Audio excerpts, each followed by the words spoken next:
Hello and good evening. It's Jason Wampler with the company Wampler, the one I own. We're into aerospace and we're currently building 4 different sounding rockets right now. Sounding rocket prototypes, there they are. They're in various stages of very, very early completion. Tonight is class number 4, session number 2. Listen, I kind of want to get into more detail about your field toolbox. And that diagnostic equipment that you need, and some of the supplies too. I'm going to show you, I have that 97 Ford Explorer of mine. The next time we do have our session, which is next Monday at 9 p.m., we're going to go over my 97 Ford Explorer. I'm going to show you what I have to do to put a tow hitch on it and get a utility trailer and then make some cradles, because to carry these rockets in, obviously you can't stick them on the roof. It's a truck. You can't stick them out the back of the truck bed because, you know, it's unsafe. And I can't stick it in the middle of this truck bed. It's my mobile workstation. So we're going to talk about something tonight. I want to talk about your field tools. We talked about the shop tools pretty thoroughly, but we took a cursory glance at your field tools. Now, what did I mean by the term field tool? What I mean by that is, let me turn the lighting on so we get a real bright. There you go. Now we're really lighting things up. You know what though? That's gonna wear out my my phone battery. No, I like that better. Okay, so we'll keep this. I'm gonna keep these sessions to a half an hour. Not more, not less. This is actually a liquid dispensing beverage container for caffeinated varieties of sweet soft drinks to satisfy biological thirst. That's a technical term for Coca-Cola in a can. Anyway, okay, here we go. Now, guys, when I see a field box, what do I mean by saying that? I mean, if you've got a vehicle with a tow hitch and you got a cradle, like a cradle trailer, which I'll show you in the next couple of weeks, because we only have 5 more classes to go in the class number 4, or 5 more sessions to go in class number 4 on tooling and equipment. When I say field box, I mean it's something you put in a vehicle that you drive to the launch site or a launch event with. Now, guys, if you're not into experimental rocketry and you're not really willing to get into the science end of things, or you don't want a career in rocket, you know, as a rocket engineer or any form of aerospace, if you just want to do this for a hobby, I'm going to recommend. I can recommend Red Hat Rocket Society, but honestly, in thinking about it, I believe my target market is for my chosen audience is, I mean, not for this channel, but for Red Hat Rocket Society actual launch meets. I think my target market is going to be colleges and universities, possibly even international, but mostly scientists, engineers, mathematicians, and chemists, and college students who are pursuing an engineering degree with a focus on aerospace engineering.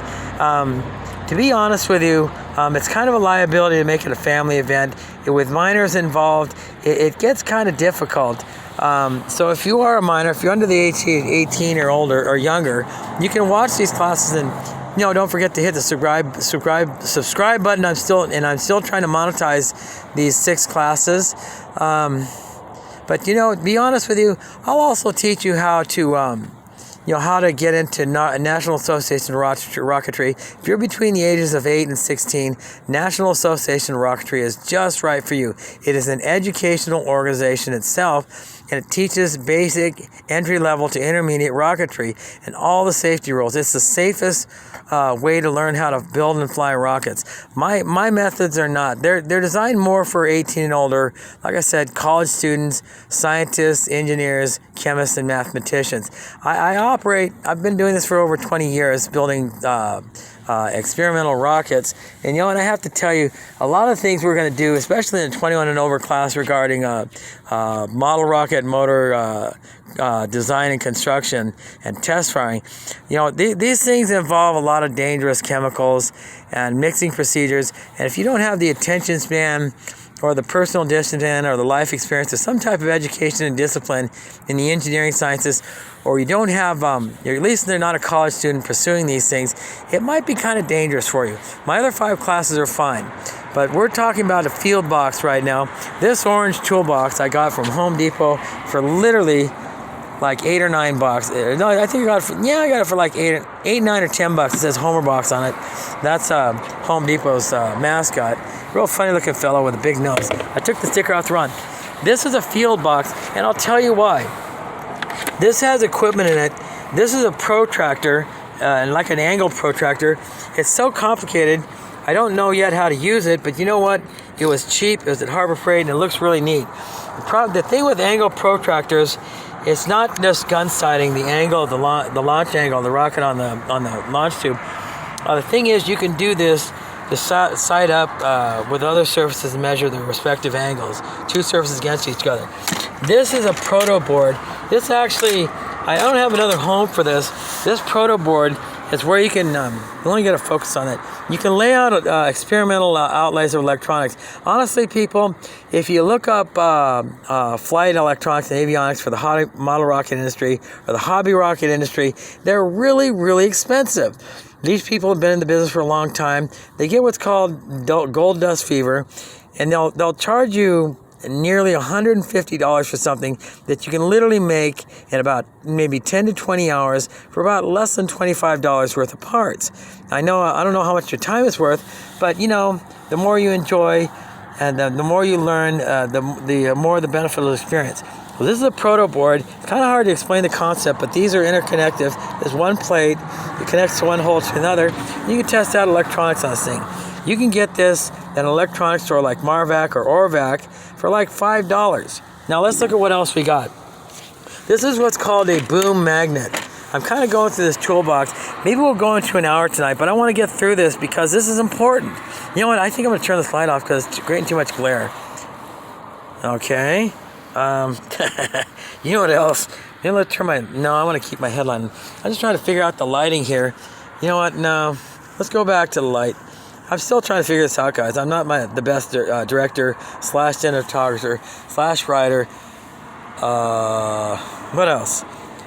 / narrator. Yeah, I meant to say that too. And I'm certainly no Leonard McCoy or Morgan Freeman, man with $1 million voice. This is a boom magnet, omni-axis pivoting head. It extends. That's why I call it a boom. It has a small magnet on it, picking up small parts and pieces. If you drop a nut at the flight range in the dirt, you're not going to go scrubbing around with it with your fingers. You need a magnet to pick up nuts and washers, things that fall off the aft closure because you forgot to tighten them down after installing the motor and putting the rocket on the launch pad. Other little things for any ferrous metal that falls in the launch range or on the launch plate underneath the launch tower. It's handy to have. Now we got these guys. This is interesting. I'm not entirely sure what this is for. It looks like half of a metronome, for playing the piano. But I do believe this is some type of depth gauge for a straight edge. This is more machining and manufacturing. And I tell you what, this is... Well, there I go again. Isn't that gross? This is more for class number 3, which is model rocket, rocket design and construction and theory. But that's a depth gauge to measure straightness and how deep a rudder or cut is. We're going to have to talk about lathes too when we get into larger scale machinery. Machine shop tools that we're going to need for model rocket motors when we start building larger rockets.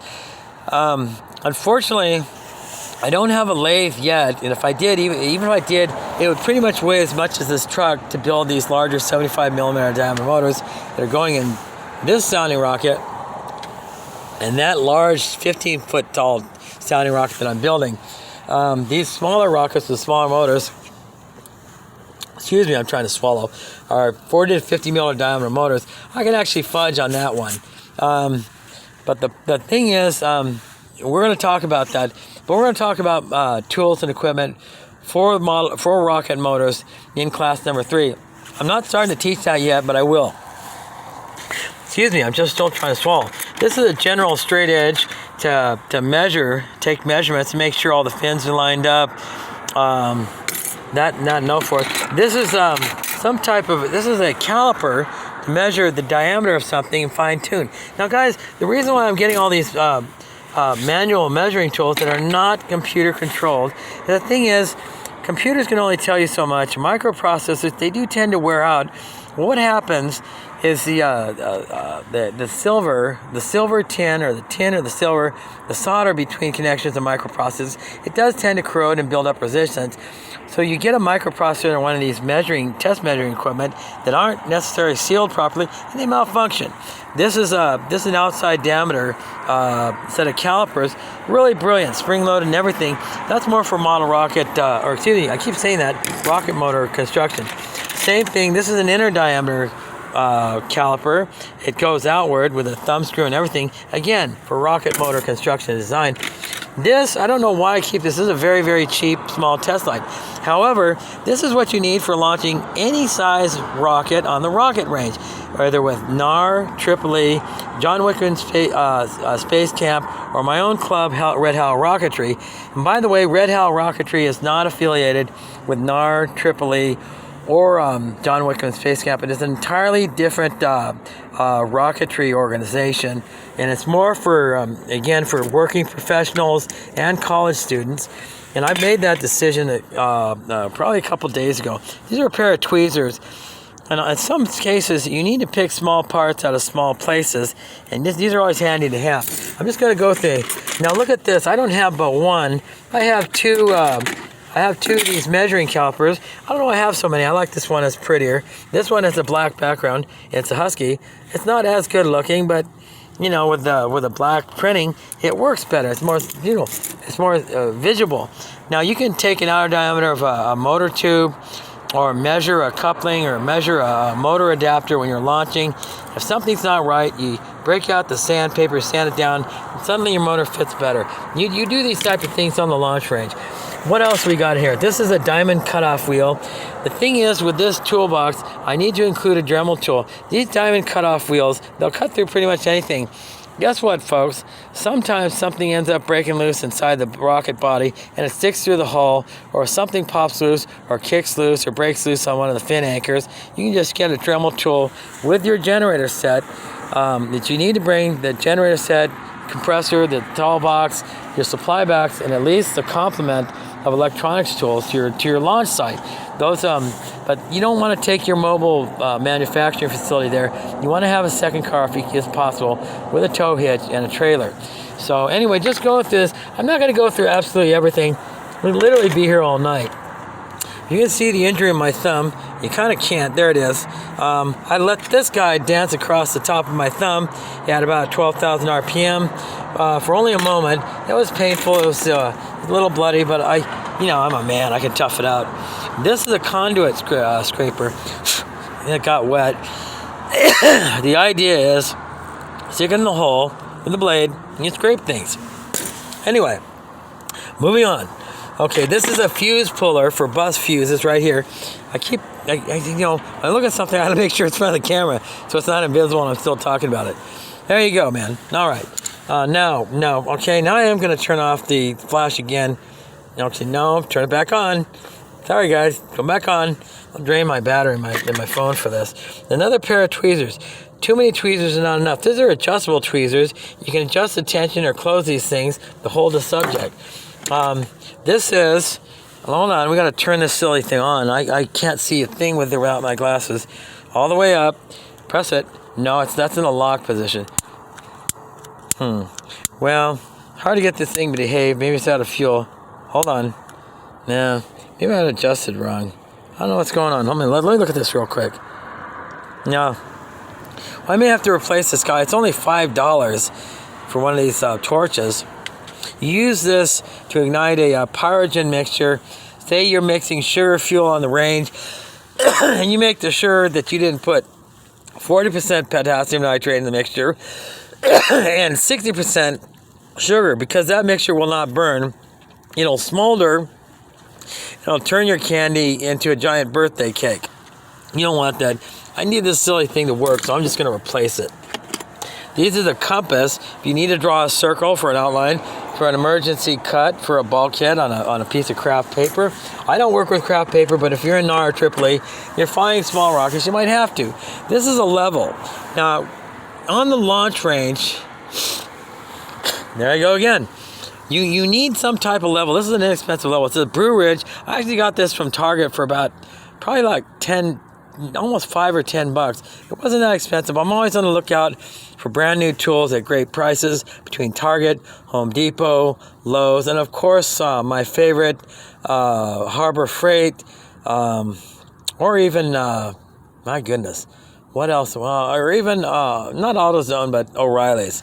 So you need to set this, to make sure the tube of the rocket is level, or you need to set this aside to the launch tower to make sure it is level, or if you're bending at an angle, you want to make sure it's acting at an angle and it's not a visual, it's not some type of illusion.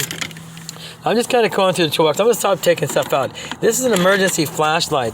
Now, guys, one thing you need to know about the high desert and Black Rock, you need to start your launches at around 7:30 a.m. I know that sounds early, but to be honest with you, the winds in the playa tend to pick up around 2:30, and they pick up around 2:30 to 3, so you need to start tearing things down around 2 o'clock. The winds die down again around 6, so you can do your night launches or your light show, which is what my plan is. The test motors is the light show, is where 21 and over, they test experimental motors. But then possibly around 9 or 10 o'clock, the winds pick up again. They go for a couple hours. The temperature stabilizes and stays still till 6 a.m. and so forth. This is a fascinating tool. It has a level sight, a bubble level sight in it. I'm not entirely sure how the hell to use it, but it was so inexpensive and it looks so neat. I'll find a purpose for it. And I dropped it. God dang it. Butterfingers, I tell you what. This guy, it looks almost useless, but it's very good. Now, for the wiring in these 4 rockets, I'm not using traditional automotive wiring, individual circuits and that. I'm not going to an electronics store and spending $5 for a spool of 22 gauge or 26 gauge wire. It gets really expensive. This wire is designed to strip the insulation off of what's called COM cable. It's coax. It has gray shielding wrapping, and it comes in like 2, 3, 4, 5, up to 7 circuits. Now the thing about that conduit wiring is it's already sheathed. The wiring itself is sheathed. It comes with insulation, either fiberglass or steel, and the stuff is literally pennies on the dollar. You can buy 10 feet for $5, 24 gauge 3 conduit shield. At a place called Orvac in Fullerton, California. That's a great deal. Now, I said I was going to stop taking things around. This is a very, very odd tool. And again, right here, what I'm holding up in front of you, it spins around at the top, and it's a kind of a hard tool to use. If you can see that edge, excuse me, again, you use this to scrape the inner diameter of metal tubes to remove the burrs. Now, for making motor casings in class number 3, we're going to use this tool. We already use it for making things like, what do I call it? Sticks and tubes for the prong launch system. I don't have I don't have anything to show here, but you scrape on the inner diameter. This edge cuts it off, and this thing swings around. This tool is probably about $10. I got it from a place called McFadendale. I forgot to mention them. That's where I get my really, really odd fasteners and materials, like stringers for the internal skeletal structure of these launch vehicles that hold the bulkheads, stiffen the frame. They have shelves for the electronics, etc., etc.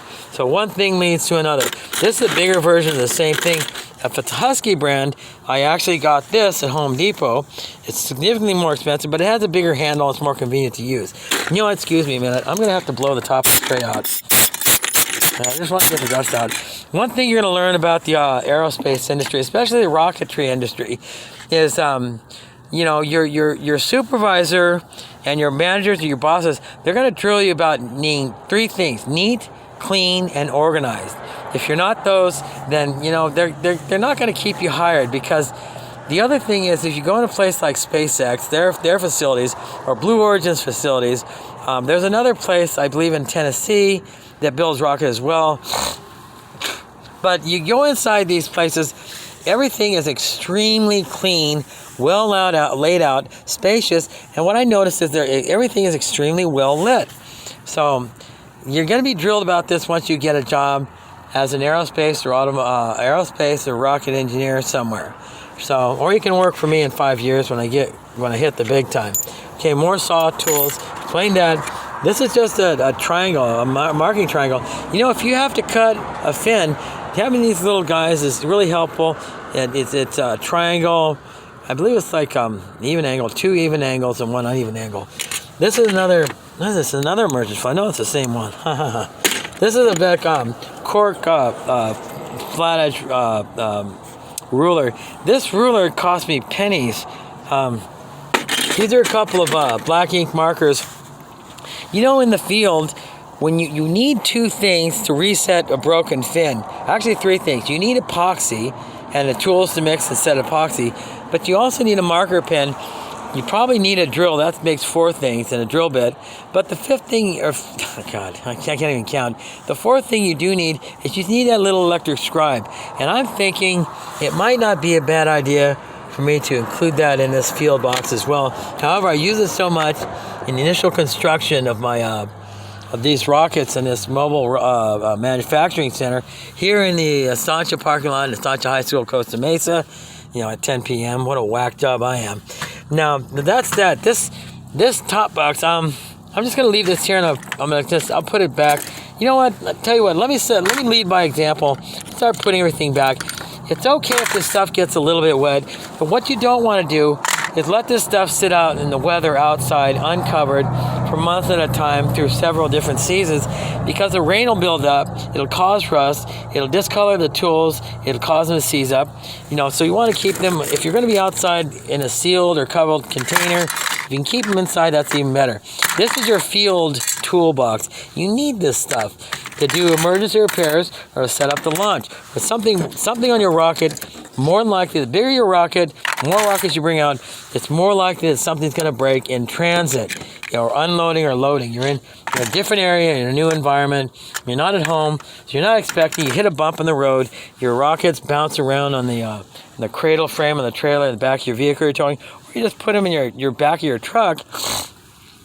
That makes 2. Or your sport utility vehicle, and the rocket frame bangs down on the open rear windowsill, and you end up denting the cardboard or phenolic tube. You can get through those things. It's not a good idea to launch something that's been severely damaged. You know, you're going to scrape paint, or you may end up knocking a fin sideways in transit because you ran over some rough dirt or rough terrain. You know, then you have to have these tools to make that emergency repair. You know what I don't have in here, but we're going to include in that red toolbox right there, you see, that is our supply toolbox with all the glue. Now, I don't have any epoxy yet, but I have what's called cyanoacrylate, which is super glue. And I also have a special material called accelerator for cyanoacrylate, and we're going to talk about that when we get to the supply box, because that red toolbox, the little gray toolbox I'm going to show you, and possibly even both electronics boxes. Plus, I hate to say it, you're going to need the compressor, the gen set, and a reel, and you're going to need a whole lot of lights depending on how long you stay out there at the launch. You're going to need all that stuff. Not everything, but, you know, nearly 20% of everything I'm showing right now. Plus the completed rockets, loaded rocket motors that are sealed and are not near a heat or ignition source, and your fuses too. Now, all 4 of these rockets I'm developing, they all have what's called head-end ignition system. Excuse me, that's not enough. They all have what's called remote control head-end ignition system. I'm in the process of developing that right now. It's basically a wireless form of igniting all 2, 5, or 4 motors in these rocket vehicles without running wiring out to the igniters on the bottom of the motor. The reason I do that, these motors are really tall and thin, and I know I'm getting off subject here, but you can't stick a 4.5-foot fuse up the wazoo of a 4.5-foot long rocket motor like in there, or the 4-engine 15-foot tall monstrosity. It's just not practical. It involves a couple of DC motor, 12-volt DC motor speed regulators with potentiometer knobs, and then a receiver out of a remote control airplane, and a compatible transceiver and the receiver has to have a crystal. You have to have hooked up to the throttle channel. You have to group test all your fuses. But I'll get into that into the advanced model rocketry class. And I got to tell you, folks, I got the itch for that. So the first class, that is class number 2, session 1. That will be Thursday night here in the Estancia High School parking lot at 9 p.m. I hope it goes well. I hope it doesn't rain, because I got to tell you, folks, I can't do anything when it rains. When it rains here in California, my goodness, you know, it's nice to have somebody spritz your face with a little bit of mist, but if they give you entire supply of water for the whole year by dumping a 50-gallon barrel of ice water over your head, it's not as pleasant. And who likes ice water that much anyway? I don't like it that much, and not a 50-gallon barrel. I like Coca-Cola. Anyway, okay, so the field box, excuse me, that makes number 3. This field box, you always have to have a large flathead screwdriver. Okay, something sizable. That's what else you need.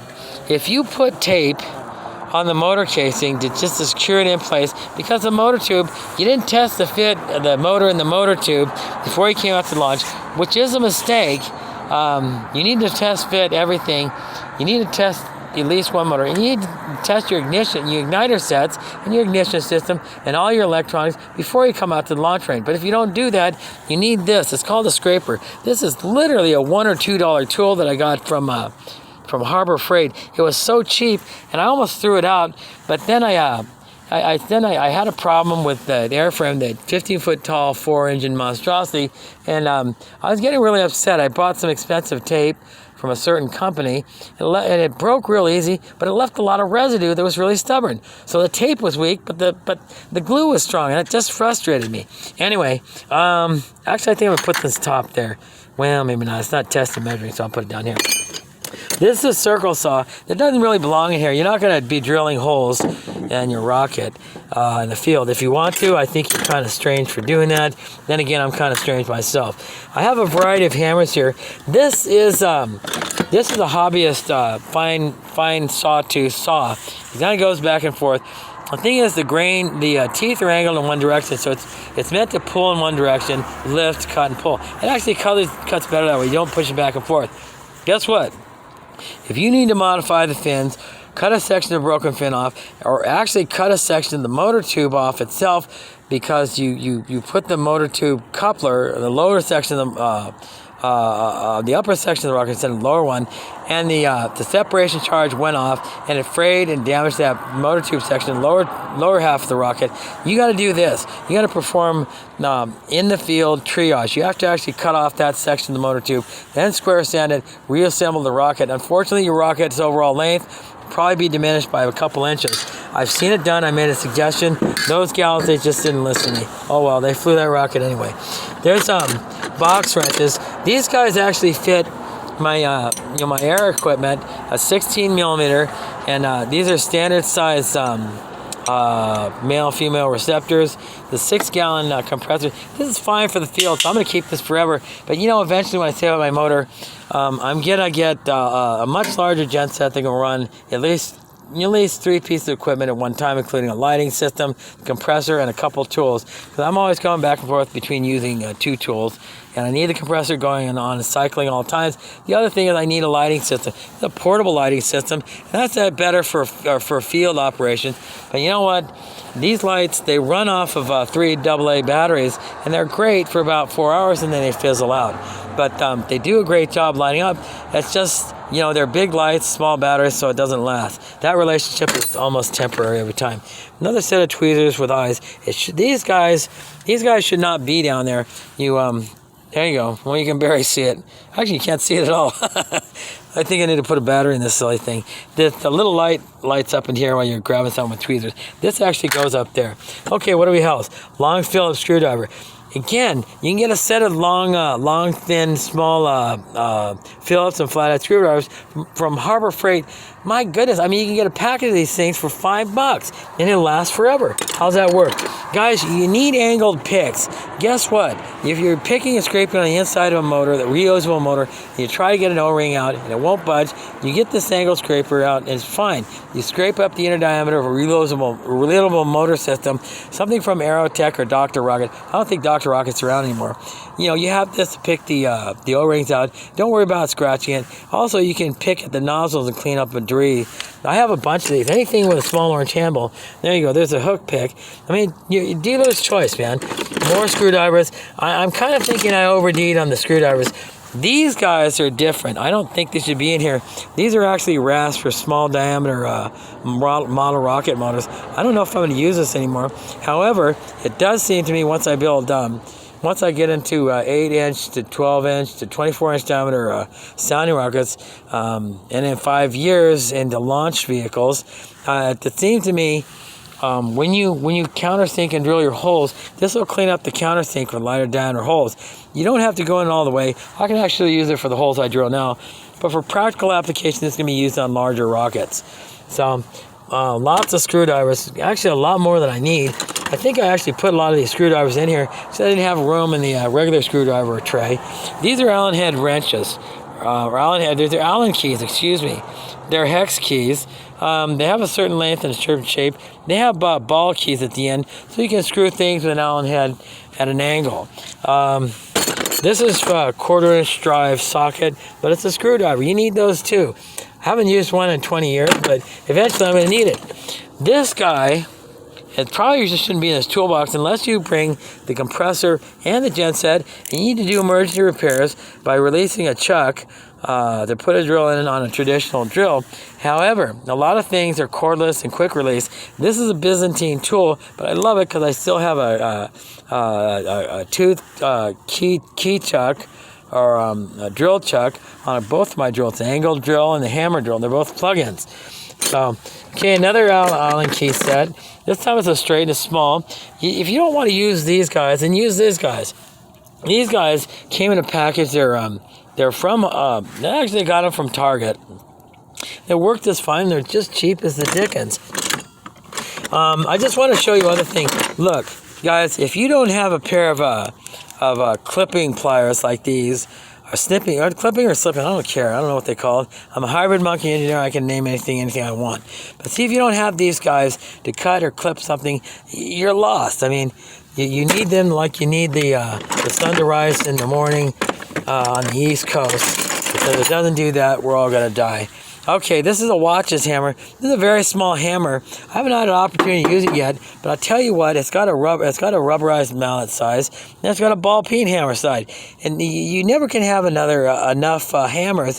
If you need to pad something very small, perhaps you attach the base of your fins to the body of the rocket itself using very small brad nails. Well, that's not a bad idea. You clean up the inner diameter. The problem is, once those fins impact and stress out, those brad nails, you push the fin back in the base of the monotube, but then the brad nails will pull out. So what are you going to do to pound it back in? Well, you get what's called a watchmaker's hammer. It even has a titanium anodized handle. Got this again from Harbor Freight. Again, pennies on the dollar. It's got a little rust on it, but it looks and works great. I love it. Cheap tools. Long live cheap tools, and Merry New Year. These are vice clamps. You need at least one of these in your field box to hold something together when you're gluing it and you're hitting it with some, for lack of a better word, you're hitting it with accelerator. You don't want things to glue and set out of place. You want them to sit square down. These vice clamps will do it for you. As I mentioned before in my earlier videos, you're going to need a lot of these. I would invest in a set of 12, straight jaw and round jaw. And that's because all the rockets I'm going to teach you how to build are multi-tube rockets. Nothing I build is traditional. Everything I build is extremely high power and extremely high altitude.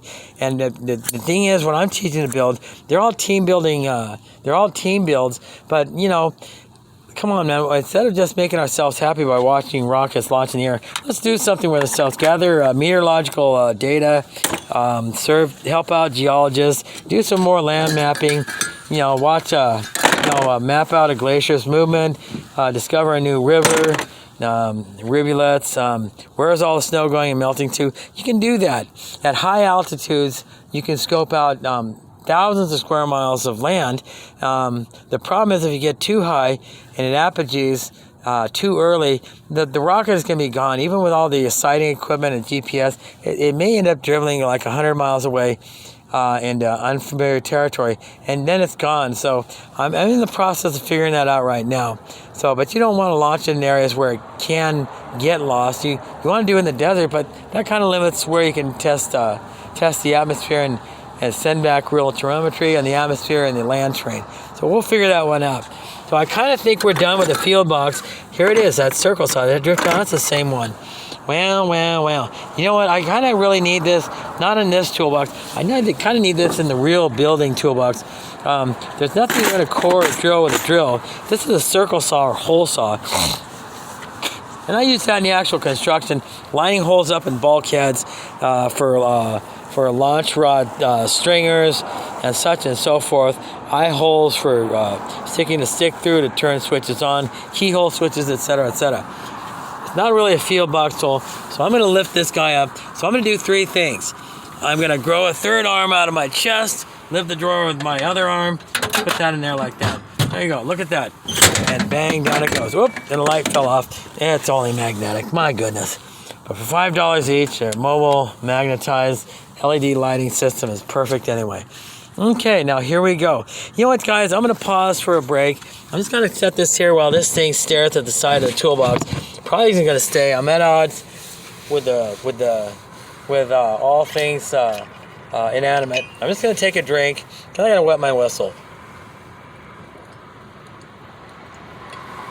By the way, when I say drink, it's just Coca-Cola.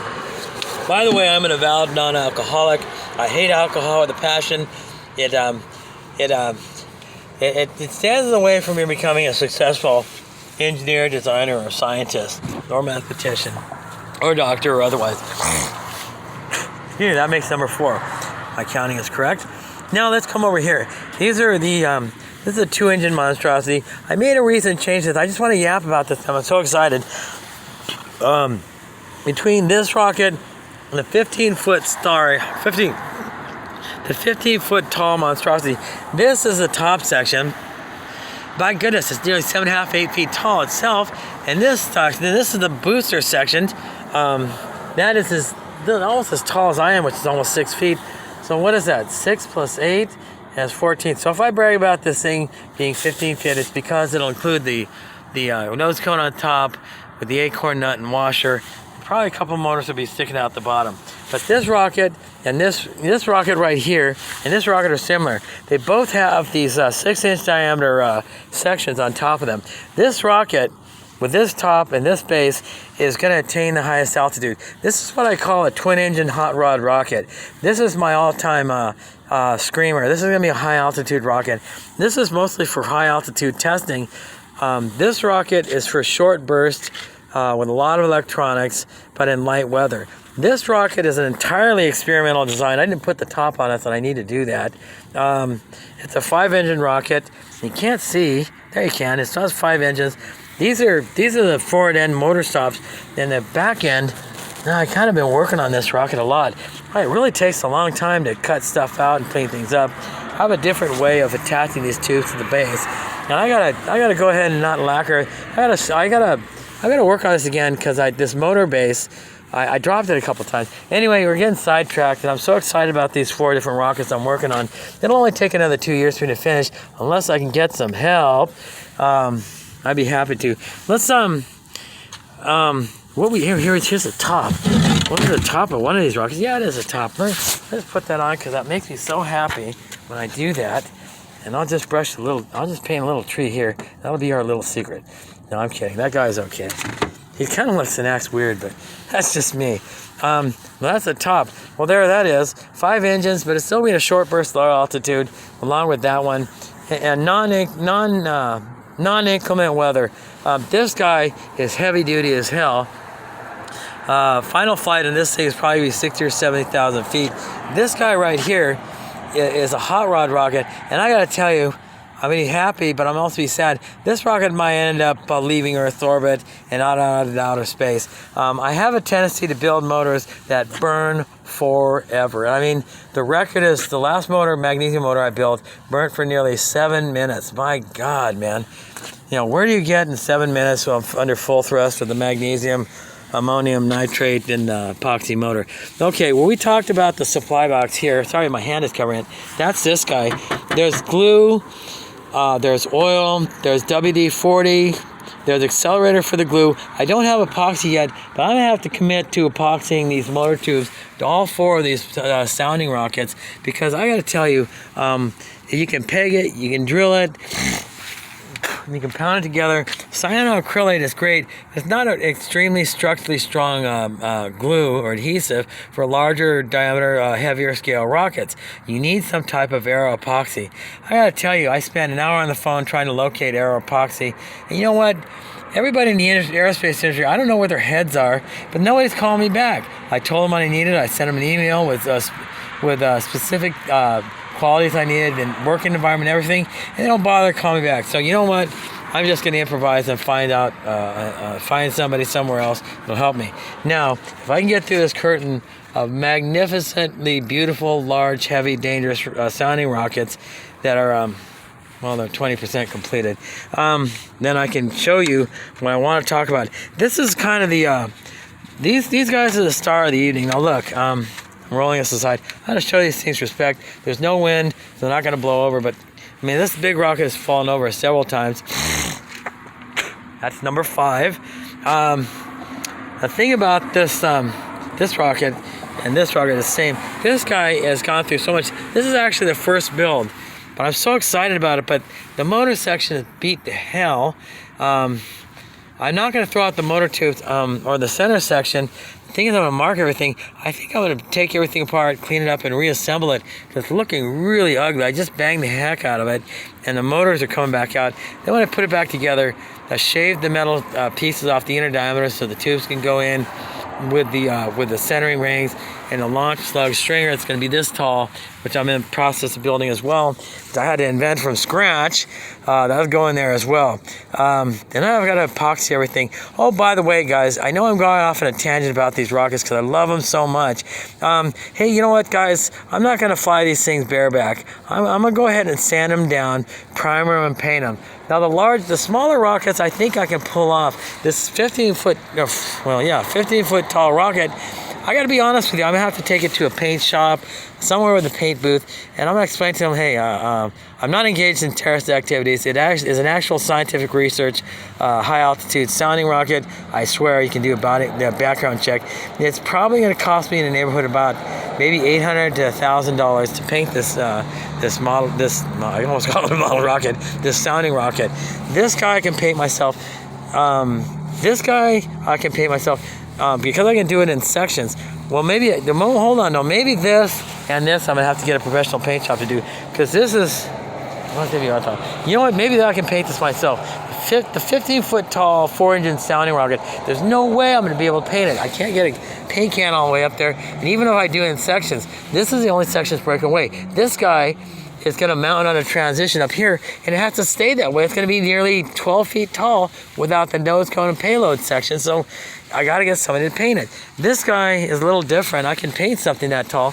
This I can take in sections. I can paint something that tall, and this guy I can take in sections. This will be really easy to paint, but the 15-foot tall, 12-foot even in sections, I'm not going to be able to pull it off. Anyway, woe is me. Okay, now here's the thing.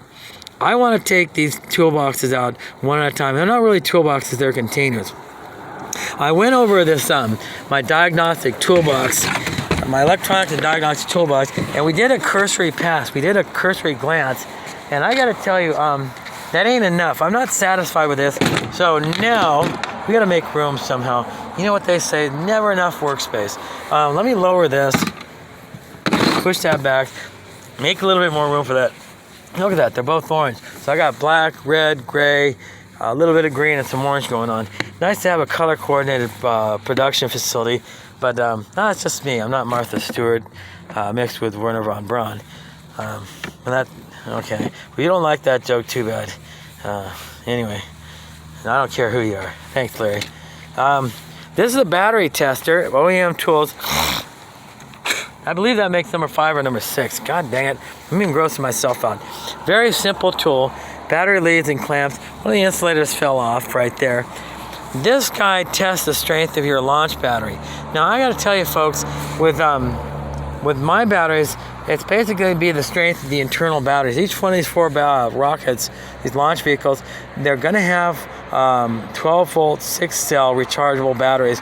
With the chargeable batteries, as long as I can leave the electronics bay in, head and ignition will have its own battery, and the electronics bay we'll have another battery, and then a smaller battery for the separation, the smoke pot, and sighting events, and both GPSs, because each one of these rockets is going to have 2 separate individual black boxes slash GPS events. The 15-foot tall rocket, I'm not sure on how to set it, but depending on how many batteries these rockets have, they're going to have charge ports that stick out the side through holes with plugs, and you can just plug them in and leave the chassis internal. Anyway, I'm getting so excited about this rocket, I got to shut the heck up. I think we talked about this before, but I'm going to go over this again. This has an interesting arrangement on the front of it. This is an AC voltage, AC socket output tester. This is for this AC socket right here. When you get to your gen set, your tools are suddenly spinning low, or they're just kind of jumping, and the engine RPM is jumping up and down. This guy is kind of a quick diagnostic tool. You plug it in. It just gives a graph on how to use it. You need that because you're getting, guys, if you go out to a launch range that's semi-remote or remote, and you don't have a generator set, you don't have a porta potty, you don't have the rest of your equipment, including your diagnostics, your hand tools, your supplies, you're kind of out of luck. You cannot use an electric inverter off your car battery. The problem with inverters that run off car batteries, guess what? If you use them too much, you get in to start your car, and your car won't start because the battery is dead. They've been drained. We talked about this. This is a pokey. This is for it's for making turkey on Thanksgiving. You know what? I told you about that measuring internal temperature of a spent motor. We did talk about some of this stuff, but I want to go in detail. This is a socket tester, 22110. That's for testing this again if you're not happy with that other tool. This is testing equipment. This is a digital multimeter. They're okay. They look slick. I have several of them, but I actually have about 8 different digital multimeters. I don't know why. I have a fetish for those things. Not sexual, just a result of mental instability. I'm just deranged. This is a battery tester. This is for a box battery and a little swing needle. And this guy right here, I don't know how the rest of this works, but it's mostly for 12-volt box batteries. And the thing is, I'm in love with 12-volt box batteries. But you know what? I'm discovering something. I got to dump them. For medium-sized rockets with moderate electronics, no hand-in ignition system, I'll show you how to build those too. You use this to test the box batteries. By the way, as far as 9-volt box batteries are concerned, I don't think make anything that's rechargeable. I kind of want to take time to go through this entire box. This is the demagnetizer. I'm not entirely sure what you can use it for in the field, but we'll figure something out. This guy, I showed you this last time. This is old school. This is a swing needle DMM, and it's just lovely as all get up. Digital multimeter. This guy, again, is another battery tester. You can put a various size battery in there, clamped on it, and watch the swing needle, test it if it's good or bad. This is a very, very large fuse puller and fuse tester. It has an onboard light. That I don't know how it's powered. I think it has an internal battery. But the point is, you test something and you press a button. These tanks on the top, they check for continuity. I don't know if that light lights up, but I don't know where the battery is and how you install it. You know, the funny thing is, it doesn't look like it's user serviceable, but maybe, I don't know. Anyway, I think you apply power to it and you test the fuse that way.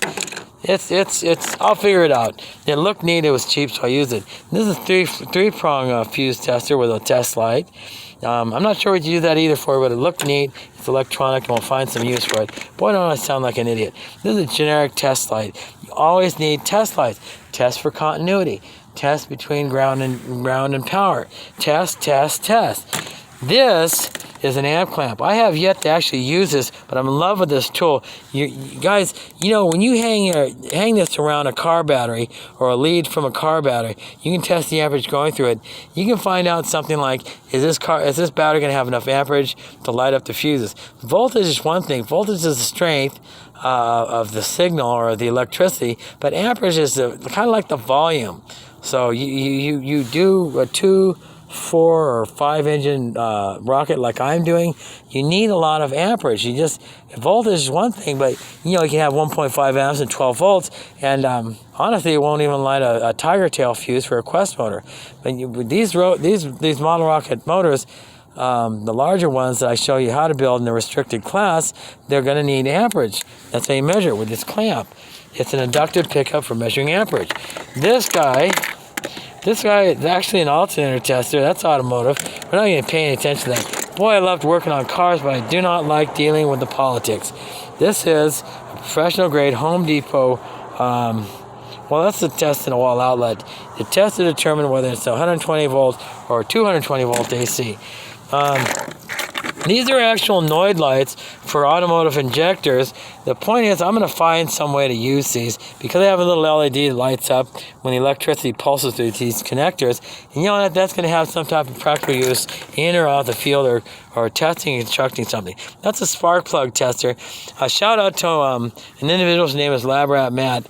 I got to tell you, Labrat, if you're going to install a spark plug, in the combustion chamber of a very micro miniature liquid rocket motor, I'd suggest getting one of these, Lab Rat.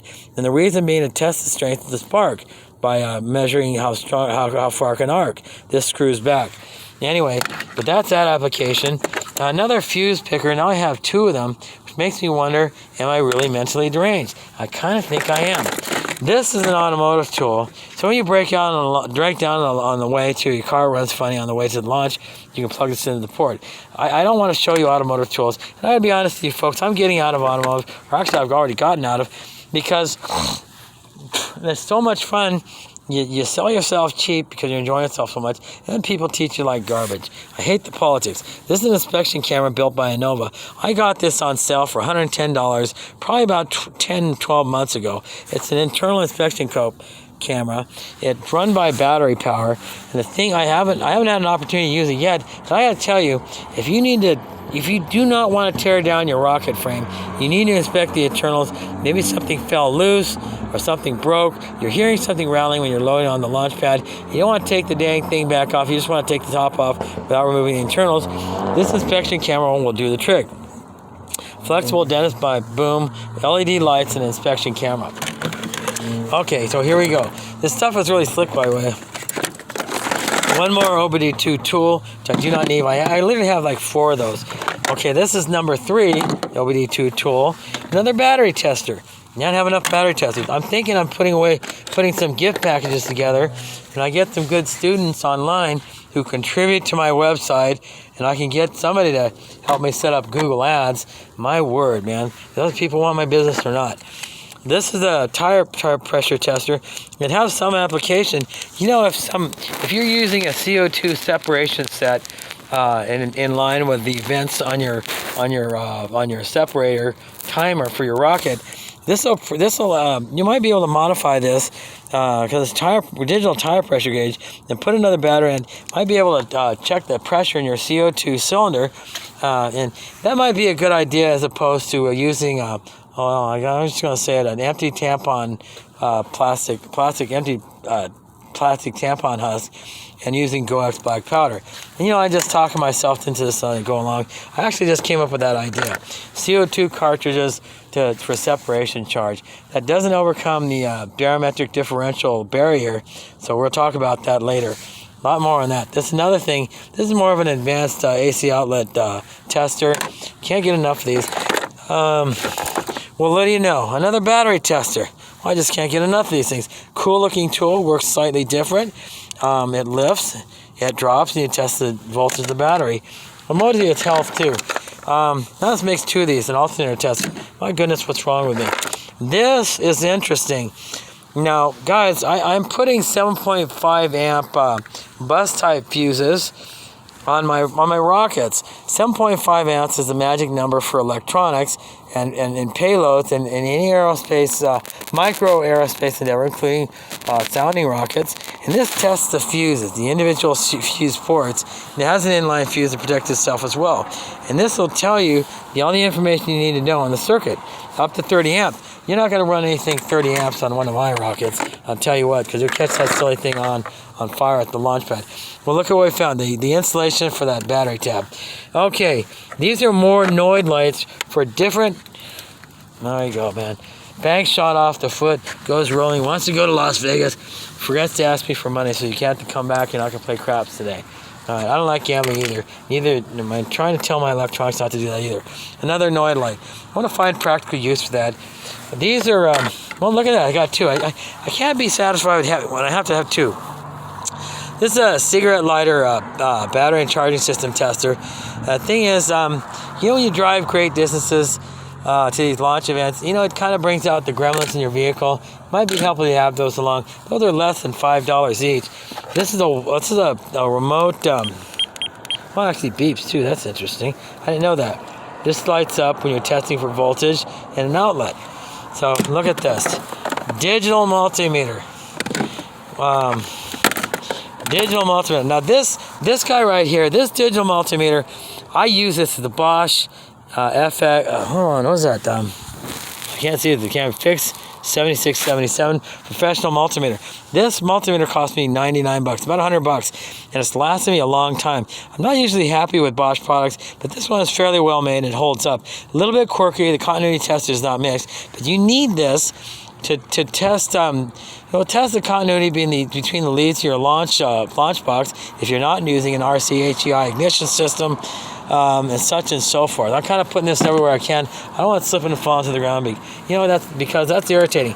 This is a scientific calculator. I've had this silly thing for over 8 months. I haven't had an opportunity to use it yet. This thing is so powerful, it can actually probably program a video game on it. Something like maybe Tetris or ping pong. Look at all those buttons. Look at all those really pretty, interesting buttons. And it's manufactured by Hewlett-Packard. It's an HP 300S scientific calculator. This is where you do your math and trajectory calculations.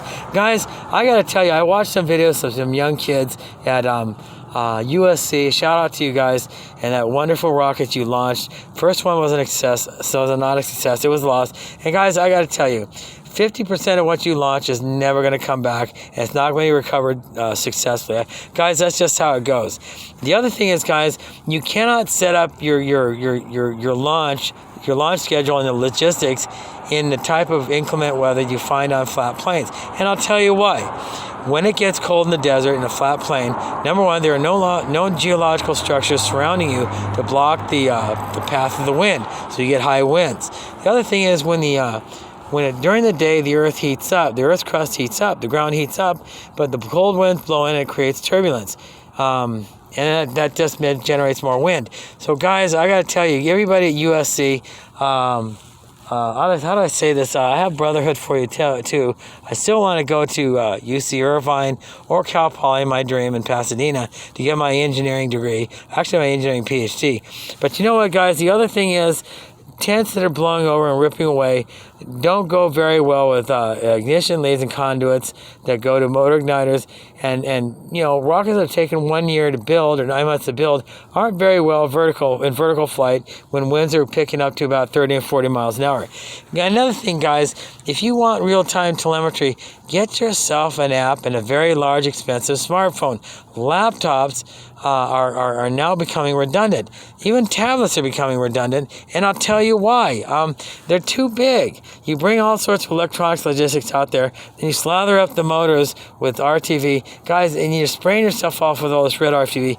Guys, watch my videos, hit the subscribe button, and I'll show you everything you know about how to greatly simplify the rocket motor and rocket frame construction process itself. I mean, you don't have to do this. And you know what, guys? If I don't use this calculator in the next 2 months, and I get a shout out from some folks, either at Cal Poly who watched this video, or UC Irvine Engineering Program, or USC Aerospace Engineering or Rocket Engineering, and you guys are nice enough to me, I'll go ahead and give you all the spare electronic tools I have. Spare meaning anything I have two of. I'll go ahead and send you. I'll just donate to your school. The scientific calculator, to be honest with you, I'm not much of a mathematician. I know it sounds crazy, but it's something with this many buttons. It's like a television remote. You're never going to push all the buttons and make use of them. So I think somebody was having some fun. They knew I was stupid enough not to know how to use it. Eventually, I'd give it away. But, Cal Poly in Pasadena near JPL, UC Irvine, or USC. I'm a California boy myself. Hey, guys, hit the subscribe button.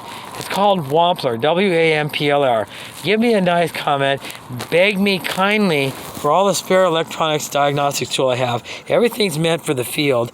I'll even throw in an OB2 scan tool, the tire pressure gauge, and a couple of really nice digital multimeters, and battery testers, but not my inspection camera.